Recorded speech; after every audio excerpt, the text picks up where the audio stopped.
All right, hey everybody. I am at Guitar Center with a friend of mine, Brother Mark. He was with me in Alabama when we went to that guitar store you may remember. And so we're back here in the Gibson Martin room, I guess the acoustic room, and it's really a great guitar center. And we're in Virginia, but what city are we in? We are just outside of Richmond in Short Pump. Okay, there you go. And that's where we're at. And this guitar center is unique in that you see all these guitars on the wall. None of them are locked up in the acoustic room. Now they're separated.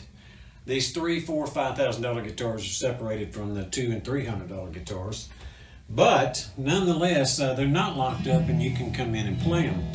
And this is a Gibson Hummingbird Studio. Now I just pulled off the wall this guitar right here that Mark's going to point to, this Gibson Hummingbird Standard. And it does not sound nearly as good as my Indonesian-made Epiphone inspired by Gibson.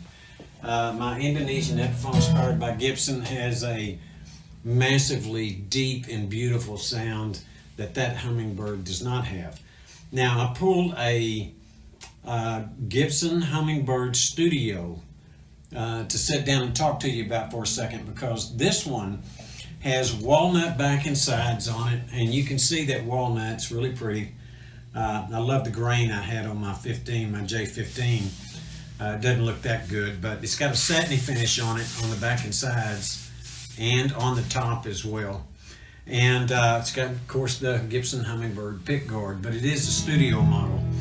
And I will tell you that this guitar packs more punch than that Gibson that Mark just showed you.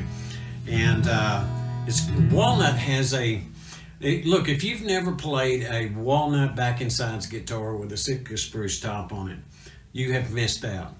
They are stunning and really just amazing, amazing guitars. The sound that you drag out of that Walnut. So if you're in the market for one and you see Walnut back and sides, don't freak out.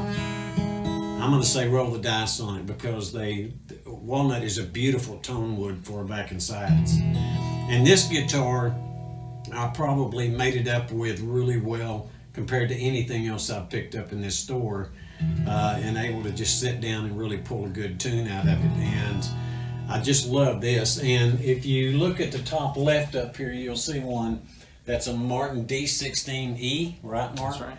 And those are made for Guitar Center. Now, normally, when you get one that's made for Sweetwater or made for a Guitar Center, they're about 30% less of a guitar. That's not the case on that Martin D16E. I played Mark's in Charlotte one time, and then I just played another one here, and I keep saying I'm going to pick one up. They've got a kind of a nitros finish on top for a Sitka spruce, and on the back and sides is rosewood, but it's a satin finish, and it plays beautifully and sounds great. But I pulled this one out, and I just wanted to, and that's what the review title is going to say, Gibson Hummingbird Studio. And I just want you to know it's got a kind of a 50s, semi-50s neck on it. It's not super fat, but it's got a little chunk to it. And it's rounded, C-shaped, but it's got a beautiful tone to it. If you do, what's that song where we were playing, Chunk of Coal? You know Chunk of Coal.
is absolutely amazing. Usually when you talk about studio guitars, you're not talking $2,700. Because normally you see studio on there, you think less expensive and less things that went into the guitar. Being Gibson, I'm quite positive these are mother of pearl inlays. It needs a slight, it doesn't need the saddle dropped anymore, but maybe it needs a neck tweak. But the sound of it is just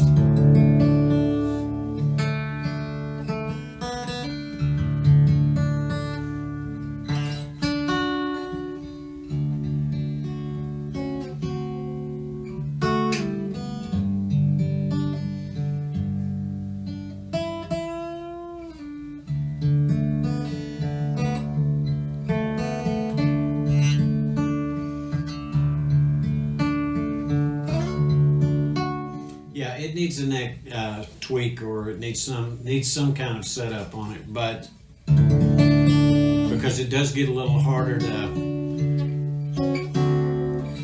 to deal with when you get up the neck. But it's not, I won't say it looks, well, it does look similar to a Yamaha. It's got quite a bit of the gap right here at the 12th fret, but my gosh, what a beautiful tone it's got, and it is a beautiful guitar. But again, it's not nitros. It's got a satinistic. I don't want anybody misinterpret that, but satinistic, is that a word? I think we just made a word. I think you just made a word. Yeah, satinistic. Okay, let's go with that. No, you could pronounce that two different ways, couldn't you? Could, yeah. All right, let's don't do that. It has a rather satinish. Satinish? Satinish sounds better. Yeah. Sounds better. Finish on it, but it's a beautiful walnut grain on this guitar. Anyway, folks, I just wanted to show you the, as poor as the picking was, I did want to show you this Hummingbird Studio and say I wouldn't be afraid of it. Is it worth $2,700?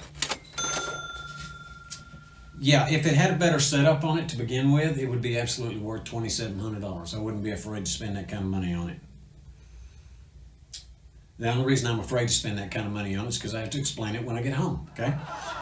So I'm not going to do that. But beautiful guitar, folks, and they've got a nice setup here. And you can see the Gibson Hummingbird Standard, I think is what that's going to be right there. And then you got a Gibson J45, looks like a J45 Standard over here on the left, and it's absolutely beautiful. And then right here, you've got a Gibson J45 Studio, and it also has walnut backing sides on it right here. So first guitar center I've ever been in my life where these weren't locked up. So yeah, if you're looking to play guitars, you get up to Virginia, to this town Mark mentioned earlier. Short pump. Yep, I think you're gonna find that there's another room next door with high-end guitars in it as well, same setup. So yeah, great guitar center, and I don't think I've ever said I've been in a great guitar center, but I think this is a great one. It's one of the best ones I've ever been in, I think, Mark. Best guitar center you've been in? Absolutely. Yep, hands down. All right, folks, hey, thanks for your time. I appreciate Mark holding the phone, doing the recording. Very kind of him to do that. And we'll catch up to you next time. Have a good one. God bless everybody.